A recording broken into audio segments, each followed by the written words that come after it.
iniziato a vedere il fumo, sono arrivati i carabinieri e dopo un po' c'è stata la deflagrazione. Quindi lei ha sentito lo scoppio?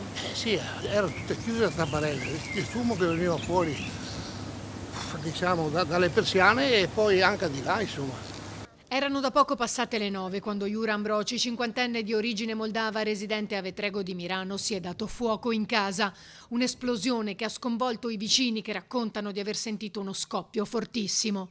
Secondo una prima ricostruzione, l'uomo, dopo una lite con la moglie quarantenne, anche lei originaria dell'Est Europa, avrebbe atteso che lei e i figli uscissero di casa per poi cospargere di benzina vari punti dell'abitazione e aprire il gas. Stava aspettando che la donna rientrasse dopo aver portato la figlia a scuola, chiamandola ripetutamente, mettendole fretta, un comportamento che l'ha spaventata inducendola ad avvisare i carabinieri. Una volta arrivata a casa, infatti, il fortissimo odore di benzina lungo le scale l'ha portata a rifugiarsi da una vicina e quando i militari del nucleo investigativo sono arrivati, Ambroci, che probabilmente li aveva visti dalla finestra, sentendosi ormai senza scampo, si è dato fuoco. Sul posto sono intervenuti i vigili del fuoco con 7 squadre provenienti da Mira e Mestre, poi integrate dai volontari di Mirano.